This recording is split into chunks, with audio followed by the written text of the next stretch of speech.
السلام علیکم ورحمۃ اللہ وبرکاتہ۔ الحمد للہ وکفی وسلام علی عبادہ الذین اصطفی، اما بعد فاعوذ باللہ من الشیطان الرجیم، بسم اللہ الرحمن الرحیم۔ وعباد الرحمن الذين يمشون على الأرض هونا وإذا خاطبهم الجاهلون قالوا سلاما، صدق الله مولانا العظیم۔ بزرگان محترم اور برادران عزیز، سورہ فرقان کی 2 آیتیں میں نے آپ حضرات کے سامنے تلاوت کی ہے۔ ان آیات مبارکہ میں اللہ رب العزت نے عباد الرحمن کی صفات بیان کی ہے، بلکہ اس پورے رکوع میں اللہ تعالیٰ نے اپنے بندوں کی اچھی صفات کو بیان کیا ہے، اور اللہ نے فرمایا وعباد الرحمن، رحمان کے بندے ہیں۔ تو رحمان کے بندے وہ ہوتے ہیں جن میں یہ صفات پائی جاتی ہے، جن میں یہ کوالٹیز ہوتی ہے، جن میں یہ خوبیاں ہوتی ہیں، وہ رحمان کے بندے ہوتے ہیں۔ تو رحمان کے بندوں کی اللہ تعالیٰ نے صفات بیان کی اور ارشاد فرمایا وعباد الرحمن الذین یمشون علی الارض ہونا۔ رحمان کے بندے وہ ہیں جب زمین پر چلتے ہیں تو آہستگی کے ساتھ چلتے ہیں، تواضع کے ساتھ چلتے ہیں، اترا کر نہیں چلتے ہیں، متکبرانہ چال نہیں چلتے ہیں۔ اللہ کو تکبر پسند نہیں ہے، اللہ کو تواضع اور عاجزی پسند ہے۔ اور پھر فرمایا کہ وَإِذَا خَاطَبَهُمُ الْجَاهِلُونَ قَالُوا سَلَامًا، اور جب جاہل ان سے بات کرتے ہیں تو وہ جاہلانہ گفتگو نہیں کرتے ہیں، وہ بحث نہیں کرتے ہیں، فضول باتیں نہیں کرتے ہیں، وہ کہتے ہیں سلامًا، وہ تم پر سلامتی ہو، وہ سلامتی والی بات کرتے ہیں، وہاں سے چلے جاتے ہیں۔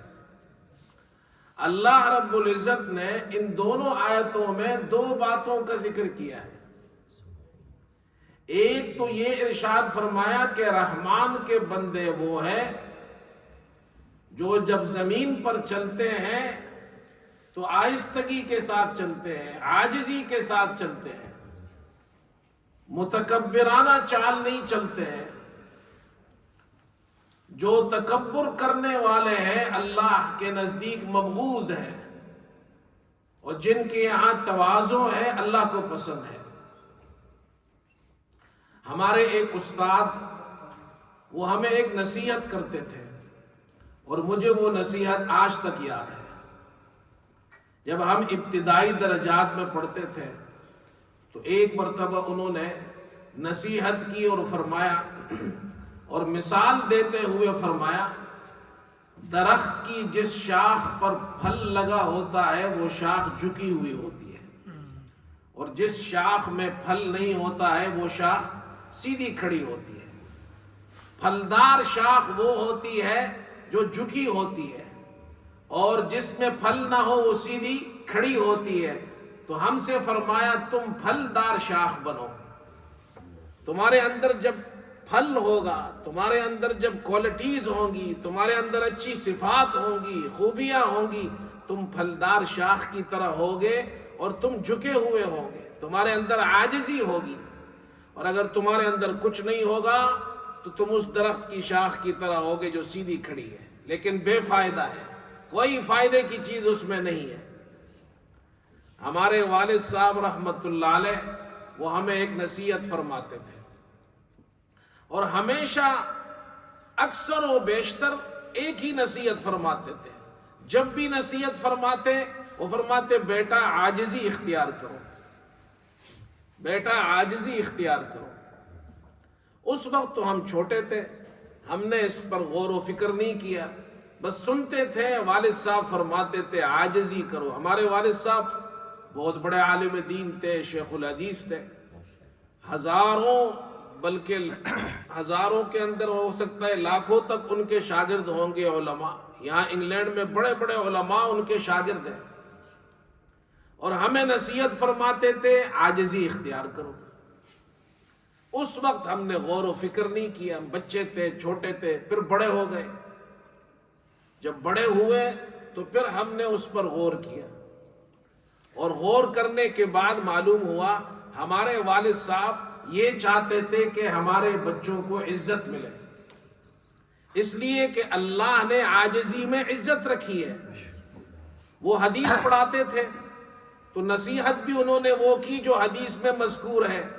مسلم شریف کی روایت ہے، آپ صلی اللہ علیہ وسلم نے ارشاد فرمایا کہ صدقہ دینے سے مال کم نہیں ہوتا، اور معاف کرنے سے اللہ عزت زیادہ کر دیتا ہے.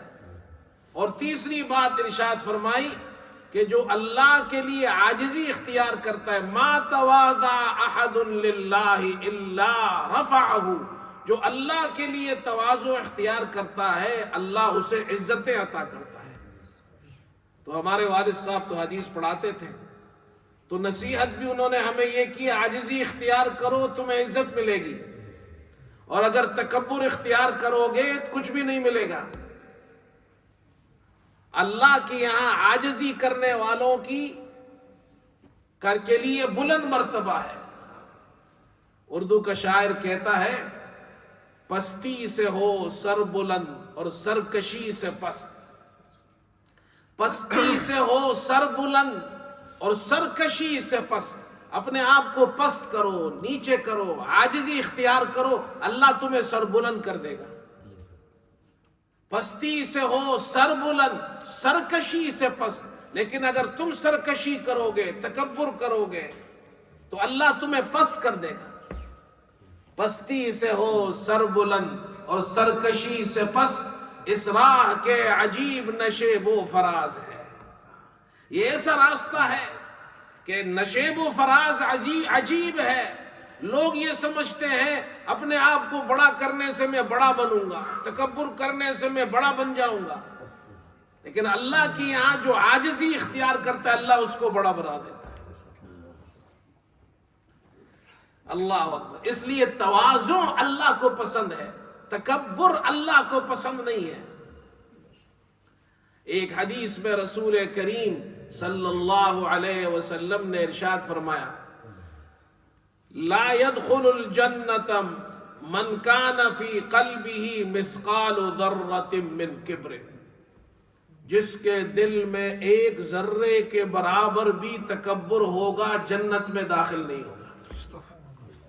اب ایک ذرہ کتنا چھوٹا سا ہوتا ہے، اتنا چھوٹا تکبر ایک نقطے کے برابر، ایک ذرے کے برابر، ایک ڈوٹ کے برابر بھی تکبر ہوگا، اللہ فرماتے، اللہ کے رسول فرماتے وہ جنت میں داخل نہیں ہوگا.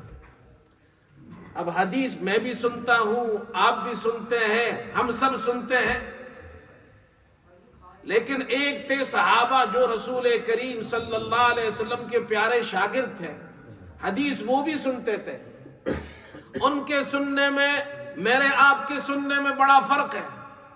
ہم تو سنتے ہیں، حدیث سن لیا، جمعے کی تقریر سن لی، گھر چلے گئے، مسجد سے باہر نکلے، تقریر وہیں پر ختم.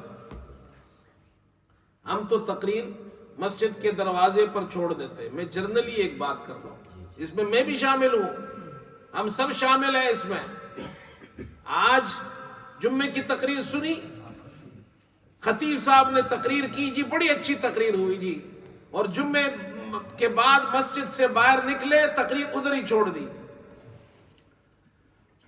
تو مجھے ایک بات یاد آ گئی. کہتے ہیں کہ ایک آدمی، بوڑھا آدمی تھا، وہ جمعے کی نماز پڑھنے جاتا تھا، بڑی عمر کا تھا. تو راستے میں نہر آتی تھی، تو نہر پار کر کے وہ جمعہ پڑھتا تھا، مسجد جاتا تھا، پھر واپس آتا تھا، پھر نہر پار کرتا تھا. تو پھر اپنے گھر پہنچ جاتا تھا۔ ایک مرتبہ اس کا بیٹا بھی اس کے ساتھ گیا۔ جب یہ نہر پر پہنچے تو انہوں نے جناب کیا ہے وہ لنگیاں پہنی ہوئی تھی۔ اب لنگی اگر نکالتے ہیں تو بے پردگی ہوتی ہے، اور اگر نہیں نکالتے ہیں تو لنگی گیلی ہو جاتی ہے۔ تو گاؤں کے لوگ تھے، باپ نے لنگی نکال دی، بیٹے نے بھی نکالی، چلے گئے سامنے، پھر وہاں جا کے لنگی پہن لی۔ مسجد میں پہنچے تو امام صاحب تقریر کر رہے تھے ستر عورت پر،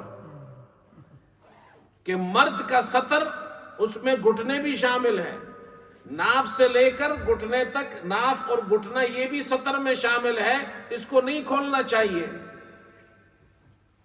یہ ستر عورت ہے اور یہ ستر میں شامل ہے۔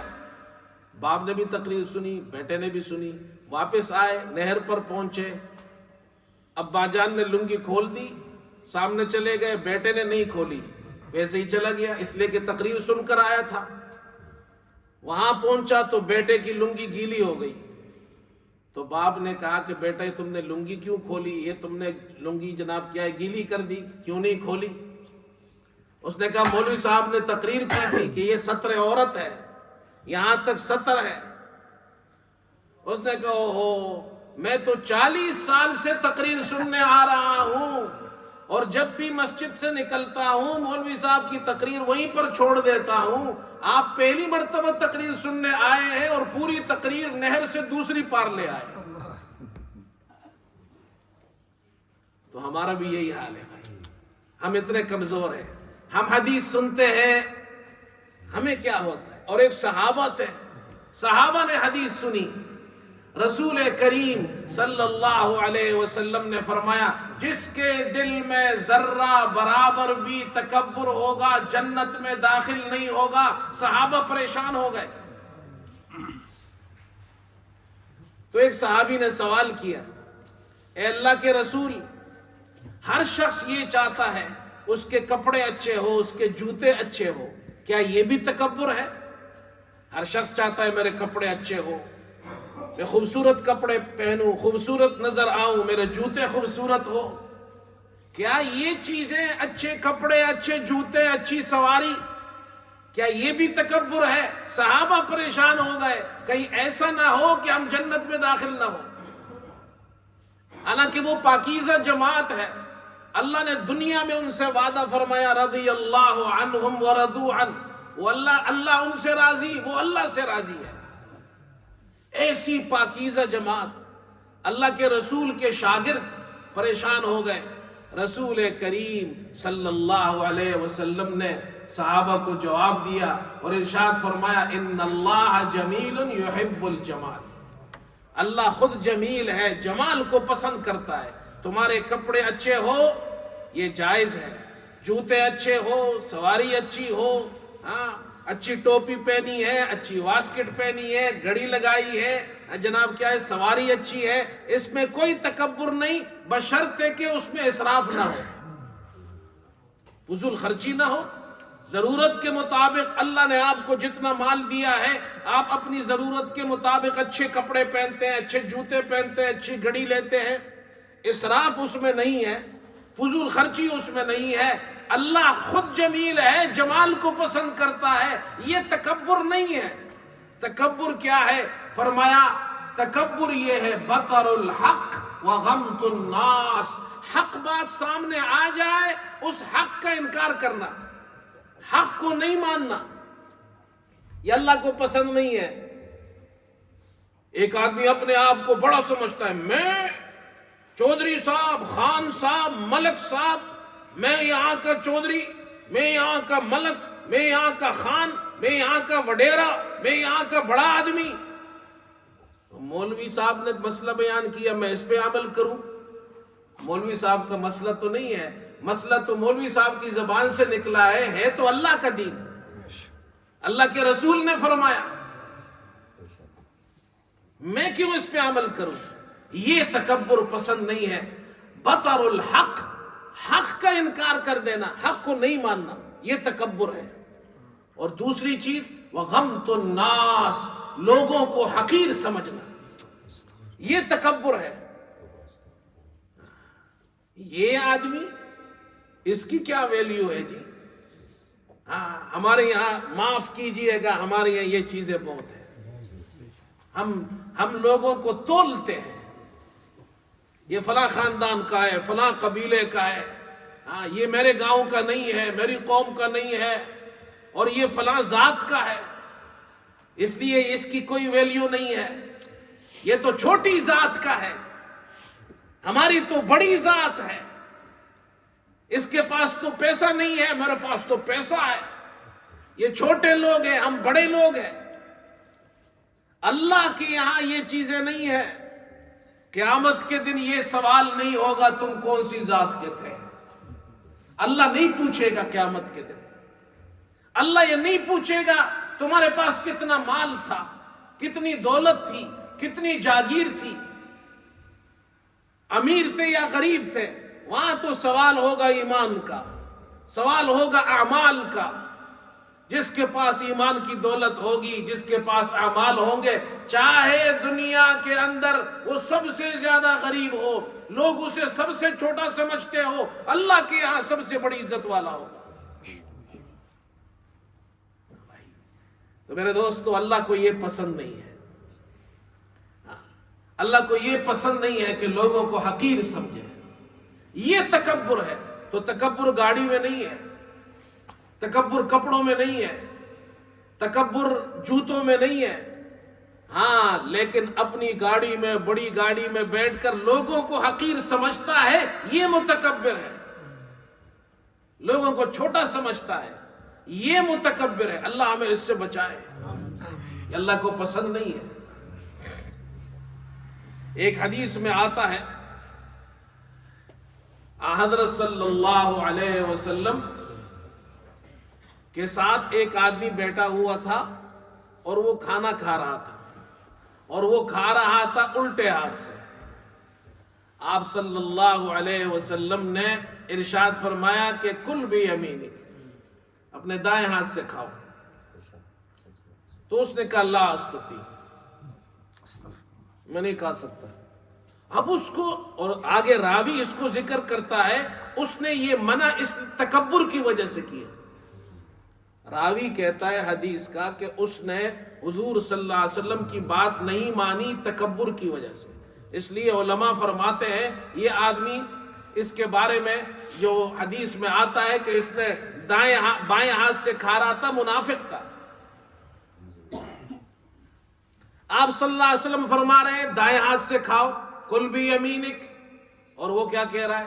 لا استطیع، میں نہیں کھا سکتا، اور عذر بھی کوئی نہیں ہے، مجبوری بھی کوئی نہیں ہے۔ اور راوی کہتا ہے کہ تکبر کی وجہ سے اس نے منع کیا۔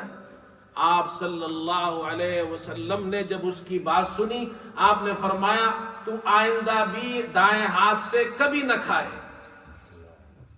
بد دعا دی اس کو، آئندہ بھی دائیں ہاتھ سے کبھی نہ کھائے، بد دعا دے دی اس کو۔ اس لیے کہ نبی اپنی زبان سے، پیاری زبان سے نبی فرما رہے ہیں دائیں ہاتھ سے کھاؤ، عذر بھی کوئی نہیں ہے، اور تو کہتا ہے کہ میں نہیں کھا سکتا۔ اللہ کے نبی نے فرمایا آئندہ بھی تو کبھی دائیں ہاتھ سے نہ کھائے، بد دعا دی اس کو۔ اسی حدیث میں ذکر آتا ہے، اور جب اللہ کے رسول نے بد دعا دی تو اس کے بعد پوری زندگی تک وہ اپنا دایاں ہاتھ کبھی بھی اپنے منہ تک نہیں اٹھا سکا، بد دعا لگ گئی اس کو۔ اس لیے علماء نے لکھا ہے، بعض علماء فرماتے ہیں دائیں ہاتھ سے کھانا واجب ہے اگر عذر نہ ہو۔ عذر ہو، ایک آدمی ہے اس کا دائیں ہاتھ شل ہے، کھا نہیں سکتا، اٹھا نہیں سکتا ہاتھ کو، معذور ہے وہ، یا اس کے ہاتھ پر جناب کوئی زخم آیا ہے، پٹی لگی ہوئی ہے، اور وہ اس ہاتھ سے کھانا نہیں کھا سکتا ہے، تو وہ بائیں ہاتھ سے کھائے۔ لیکن اگر ہاتھ اس کا ٹھیک ہے اور پھر بھی وہ نہیں کھاتا، یہ اللہ کے رسول صلی اللہ علیہ وسلم کو پسند نہیں تھا، آپ نے منع فرمایا اس سے۔ اور جتنے اچھے کام ہیں دائیں ہاتھ سے ہوتے ہیں. جتنے اچھے کام ہیں، دیکھو ہم ہاتھ ملاتے ہیں دائیں ہاتھ سے ملاتے ہیں، کھانا کھاتے ہیں دائیں ہاتھ سے کھاتے ہیں، پانی پینا دائیں ہاتھ سے، قرآن شریف اٹھائے دائیں ہاتھ سے اٹھائے، کسی کو کوئی چیز آپ دے دائیں ہاتھ سے دے، کوئی چیز لے تو دائیں ہاتھ سے لے. یہ اسلامی آداب ہے. اور قیامت کے دن بھی اللہ اکبر، قیامت کے دن بھی اللہ تعالیٰ نے دائیں ہاتھ والے اور بائیں ہاتھ والوں کا ذکر کیا. قیامت کے دن دو گروپ ہوں گے، ایک دائیں ہاتھ والے ایک بائیں ہاتھ والے. اللہ فرماتے ہیں فَأَمَّا مَنْ أُوتِيَ كِتَابَهُ بِيَمِينِهِ فَيَقُولُ هَاؤُمُ اقْرَءُوا كِتَابِيَهْ إِنِّي ظَنَنْتُ أَنِّي مُلَاقٍ حِسَابِيَهْ فَهُوَ فِي عِيشَةٍ رَاضِيَةٍ فِي جَنَّةٍ عَالِيَةٍ قُطُوفُهَا دَانِيَةٌ. اللہ اکبر. کاش ہمیں قرآن سمجھ میں آ جائے. اللہ دائیں ہاتھ والوں کا ذکر کر رہے ہیں. یہ دائیں ہاتھ والے ایمان والے ہیں، اعمال والے ہیں، نبی کی سنت پہ چلنے والے ہیں، دائیں ہاتھ سے کھانے والے. ان کا نامہ اعمال دائیں ہاتھ میں قیامت کے دن ملے گا اور جنت میں چلے جائیں گے. وَأَمَّا مَنْ أُوتِيَ كِتَابَهُ بِشِمَالِهِ فَيَقُولُ يَا لَيْتَنِي لَمْ أُوتَ كِتَابِيَهْ وَلَمْ أَدْرِ مَا حِسَابِيَهْ يَا لَيْتَهَا كَانَتِ الْقَاضِيَةَ مَا أَغْنَى عَنِّي مَالِيَهْ. اور دوسری طرف اللہ فرماتے ہیں جن کا اعمال نامہ بائیں ہاتھ میں ملے گا، لیفٹ ہینڈ میں ملے گا، وہ جنت میں نہیں جائے گا، جہنم میں جائے گا، افسوس کرے گا کاش میں جنت والے کام کر لیتا، میرا مال کچھ کام نہیں آیا، میرا دبدبہ کچھ کام نہیں آیا. یہی سنتیں کام آئیں گی. اس لیے اللہ کے رسول صلی اللہ علیہ وسلم نے اس کو بد دعا دی اور وہ ہمیشہ کے لیے اس کا ہاتھ منہ تک نہیں اٹھتا تھا. بھائی دیکھو، ہاتھ سے کھانا ہے تو دائیں ہاتھ سے کھائے، بائیں ہاتھ سے نہیں کھائے، الا یہ کہ مجبوری ہو، ہاتھ زخمی ہے، ہاتھ شل ہو گیا، اللہ نہ کرے ہاتھ میں عذر ہے، پھر بائیں ہاتھ سے کھا سکتے. بعض لوگ لیفٹ ہینڈ ہوتے ہیں. لیفٹ ہینڈ، لیفٹ ہینڈ کا مطلب یہ وہ لکھتے بائیں ہاتھ سے ہے اور کھاتے بھی بائیں ہاتھ سے، حالانکہ ان کا یہ ہاتھ ٹھیک ہوتا ہے. یہ بھی نہیں کرنا چاہیے، اس لیے کہ یہ عذر نہیں ہے، یہ کوئی عذر نہیں ہے. بعض لوگ کہتے ہیں میں جناب کیا ہے لیفٹ ہینڈ ہوں، وہ کوئی جناب کوئی چیز اٹھاتے ہیں لیفٹ ہینڈ سے اٹھاتے ہیں، تو ان کو چاہیے اپنی عادت ٹھیک کرے، اس لیے کہ عادت ہے. عادت کا ہونا اور عذر کا ہونا دونوں میں فرق ہے. عذر اور چیز ہے، عادت اور چیز ہے. تو عادت آپ نے اختیار کی ہے، نہ کیوں اختیار کی ہے؟ آپ دائیں ہاتھ سے کھا سکتے ہیں، دائیں ہاتھ سے روٹی توڑ سکتے ہیں، دائیں ہاتھ سے گلاس پکڑ سکتے ہیں، دائیں ہاتھ سے پلیٹ پکڑ سکتے ہیں، لیکن آپ کہتے ہیں جی میں لیفٹ ہینڈ ہوں، میری عادت نہیں ہے. تو عادت یہ عذر نہیں ہے، یہ عذر نہیں ہے. اپنی عادت ٹھیک کرنی چاہیے. جو لیفٹ ہینڈ والے ہیں وہ جناب لیفٹ ہینڈ والے نہ بنے، رائٹ ہینڈ والے بنے. اللہ ہمیں دنیا میں بھی رائٹ ہینڈ والا بنائے، قیامت کے دن بھی رائٹ ہینڈ والا بنائے. اللہ اکبر. اس لیے کہ حدیث میں آتا ہے اللہ کے رسول صلی اللہ علیہ وسلم نے ارشاد فرمایا کہ دائیں ہاتھ سے کھاؤ اور دائیں ہاتھ سے پیو. کھانا کھاؤ دائیں ہاتھ سے کھاؤ، پیو تو دائیں ہاتھ سے پیو. اور پھر فرمایا یہ بائیں ہاتھ سے کون کھاتا ہے؟ یہ ہمیں معلوم ہے. بائیں ہاتھ سے کون کھاتا ہے؟ کسی کو معلوم ہے؟ شیطان کھاتا ہے. بالکل ٹھیک. حدیث میں آتا ہے رسول کریم صلی اللہ علیہ وسلم نے ارشاد فرمایا شیطان بائیں ہاتھ سے کھاتا ہے اور بائیں ہاتھ سے پیتا ہے. بائیں ہاتھ سے کھانا پینا شیطان کا کام ہے اور مسلمان کا کام دائیں ہاتھ سے کھانا، دائیں ہاتھ سے پینا، دائیں ہاتھ سے سلام کرنا، دائیں ہاتھ سے کوئی چیز دینا، دائیں ہاتھ سے لینا، یہ سارے کام دائیں ہاتھ سے کرنے ہیں. ہاں بائیں ہاتھ سے گندگی اٹھانی ہے، گندگی صاف کرنی ہے، استنجا کرنا ہے، یہ بائیں ہاتھ سے ہے. باقی کام دائیں ہاتھ سے، اچھے کام دائیں ہاتھ سے ہے. اور اپنے بچوں کو بھی یہ نصیحت کرنی چاہیے. عمر ابن ابی سلمہ یہ صحابی ہے رضی اللہ عنہ، یہ فرماتے ہیں کہ میں بچہ تھا، چھوٹا تھا، اور اللہ کے رسول صلی اللہ علیہ وسلم کے ساتھ کھانا کھا رہا تھا ایک برتن میں. کتنے خوش نصیب تھے صحابہ جنہوں نے اللہ کے رسول کے ساتھ ایک برتن میں کھانا کھایا ہے. اللہ اکبر.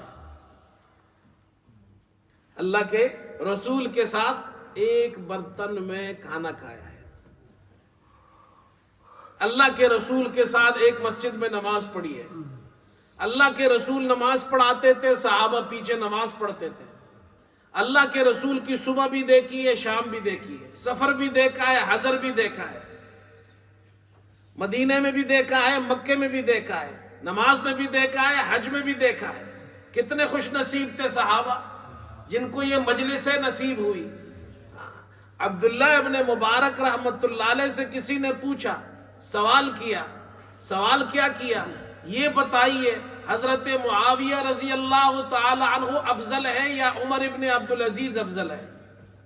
عبداللہ ابن مبارک بہت بڑے محدث ہے، بہت بڑے محدث. سوال کیا کسی نے، یہ بتائیے حضرت معاویہ رضی اللہ عنہ افضل ہے یا عمر ابن عبدالعزیز افضل ہے؟ حضرت معاویہ رضی اللہ عنہ صحابی رسول ہے، عمر ابن عبدالعزیز اپنے وقت کے عمر ہے، جن کو عمر ثانی کہا جاتا ہے، اسلامی تاریخ کا مجدد اول کہا جاتا ہے. تاریخ میں ان کا نام سنہری حروفوں سے لکھا جاتا ہے. سوال کرنے والے نے سوال کر دیا، جواب تو بڑا آسان ہے. آپ سے مجھ سے بھی کوئی پوچھے تو ہم کہیں گے حضرت معاویہ صحابی ہے، عمر ابن عبدالعزیز تابعی ہے. تابعی صحابی کے مقام تک نہیں پہنچ سکتا. یہ تو میرا اور آپ کا جواب ہوگا، یہ تو آج کل کے کسی امام صاحب کا جواب ہو سکتا ہے، میری طرح کسی امام کا جواب ہو سکتا ہے. عبداللہ ابن مبارک تو عبداللہ ابن مبارک تھا. عبداللہ ابن مبارک نے جواب دیا، اللہ اکبر، وہ جواب سننے والا ہے. فرمایا الغبار الذي دخل في انف فرس معاویہ خیر من عمر کذا و کذا. خدا کی قسم حضرت معاویہ وہ انسان ہے، وہ شخصیت ہے جو رسول اللہ کے ساتھ کسی غزوے میں شریک ہوئے، ان کے گھوڑے کے پر بیٹھے ہوئے ہیں اور رسول اللہ کی مجلس ہے، صحابہ کی مجلس ہے. اس لشکر میں حضرت معاویہ بھی ہے، اس لشکر کے اندر حضرت رسول اللہ صلی اللہ علیہ وسلم بھی ہے. اس وقت ہوا چلی، غبار اڑی، حضرت معاویہ کے گھوڑے کے نتنوں میں جو غبار داخل ہوئی، وہ غبار عمر ابن عبدالعزیز سے ہزاروں درجے افضل ہے. وہ تو عمر ابن عبدالعزیز حضرت عمر کے گھوڑے کے نتنوں کے غبار تک نہیں پہنچ سکتے. کیوں؟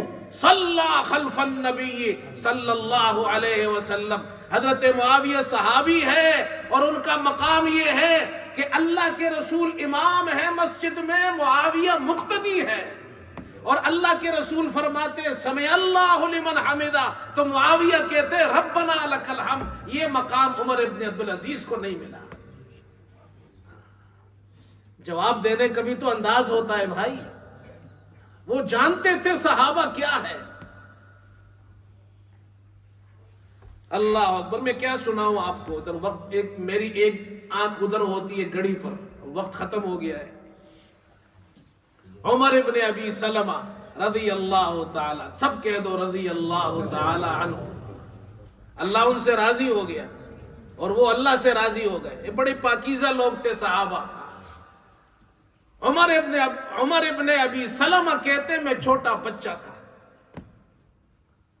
اور اللہ کے رسول صلی اللہ علیہ وسلم کے ساتھ ایک پلیٹ میں کھانا کھا رہا تھا. تو بچے ہوتے ہیں, بچے تو کھانا کھاتے ہیں تو جناب کیا ہے, وہ تو اپنے طریقے سے کھاتے ہیں, میرے آپ کے طریقے سے تو نہیں کھاتے. یہ میرا بچہ حسن چھوٹا تھا, جب کھانے بیٹھتے تھے تو یہ تو بہت چھوٹا تھا اس وقت, تو یہ کھانا گراتا بھی تھا, کھاتا بھی تھا. تو والد صاحب اس کو اپنے ساتھ بٹھاتے تھے, کھانا بھی کھلاتے تھے اور ہمیں منع کرتے, اس کو کچھ مت کرو. فرماتے تھے بچوں کو اپنے ساتھ دسترخوان پر بٹھا کر کھانا کھلاؤ اور تم سنت کے مطابق کھاؤ تاکہ بچے تم سے کھانا کھانا سیکھیں. اللہ کے رسول صلی اللہ علیہ وسلم نبی ہے, امام الانبیاء ہے, عمر ابن ابی سلمہ بچے ہیں, اللہ کے نبی نے منع نہیں کیا. تو بچوں کو بگانا نہیں چاہیے کھانے سے. مہمان بھی بیٹھے ہو بچوں کو بھی بٹھائے تاکہ وہ آپ کو دیکھ کر کھانا کھانا سیکھیں گے. علماء نے تو لکھا ہے اگر بچہ سمجھدار اتنا ہو کہ وہ مسجد کو گندا نہ کرتا ہو, آپ کے ساتھ آئے, اس کو اپنے ساتھ دائیں بائیں کھڑا کرو, صف میں کھڑا کرو تاکہ وہ نماز آپ کو دیکھ کر نماز پڑھنا سیکھے. دسترخوان پر اسے بٹھائے تاکہ آپ کو دیکھ کر کھانا سیکھے. تو عمر ابن ابی سلمہ فرماتے ہیں میں اللہ کے رسول صلی اللہ علیہ وسلم کے ساتھ ایک پلیٹ میں کھانا کھا رہا تھا, ایک پلیٹ میں, اور میرا ہاتھ اس پلیٹ میں گھوم رہا تھا. بچے تو بچہ ہوتا ہے نا, کبھی ادھر ہاتھ گھمایا, کبھی یوں گھمایا, کبھی پلیٹ میں ادھر سے کھایا, کبھی پلیٹ میں ادھر سے کھایا. اللہ کے رسول صلی اللہ علیہ وسلم کے ساتھ ایک مجلس میں ایک بچہ ایک پلیٹ میں کھا رہا ہے, اللہ اکبر, اور اپنا ہاتھ گھما رہا ہے. آپ نے اس کو منع نہیں کیا, ڈانٹا نہیں اسے, آپ نے فرمایا یا غلام, اللہ اکبر, کیا تربیت تھی. یا غلام سم اللہ وکل بیمینک وکل مما یلیک, ایسی نصیحت فرمائی, ایسے جملے پیار سے ارشاد فرمائے. فرمایا اے بچے, کتنے پیار سے, یا غلام, اے بچے, سم اللہ, کھانا کھاؤ اللہ کا نام لے کر, کل بھی یمینک, دائیں ہاتھ سے کھاؤ, وکل مما یلیک, اپنے سامنے جو تمہارے قریب ہے وہاں سے کھاؤ, دوسروں کی طرف سے مت کھاؤ. ایسی تربیت فرمائی صحابہ کی. اللہ کے رسول صلی اللہ علیہ وسلم کے پیارے پیارے ایسے جملے تھے جو صحابہ نے پوری زندگی نہ صرف اس پر عمل کیا بلکہ آگے امت تک بھی پہنچا دیا. آج 1400 سال بعد بھی ہمیں عمر ابن ابی سلمہ کے ذریعے یہ پیارے جملے ہمیں مل گئے ہیں, ورنہ ہمیں کیا پتہ کھانا کھانے کا طریقہ کیا ہے. اس لیے میرے دوستو, جو باتیں بیان ہوئی ہے اللہ مجھے آپ کو ہم سب کو عمل کی توفیق عطا فرمائے. وآخر دعوانا الحمدللہ رب العالمین.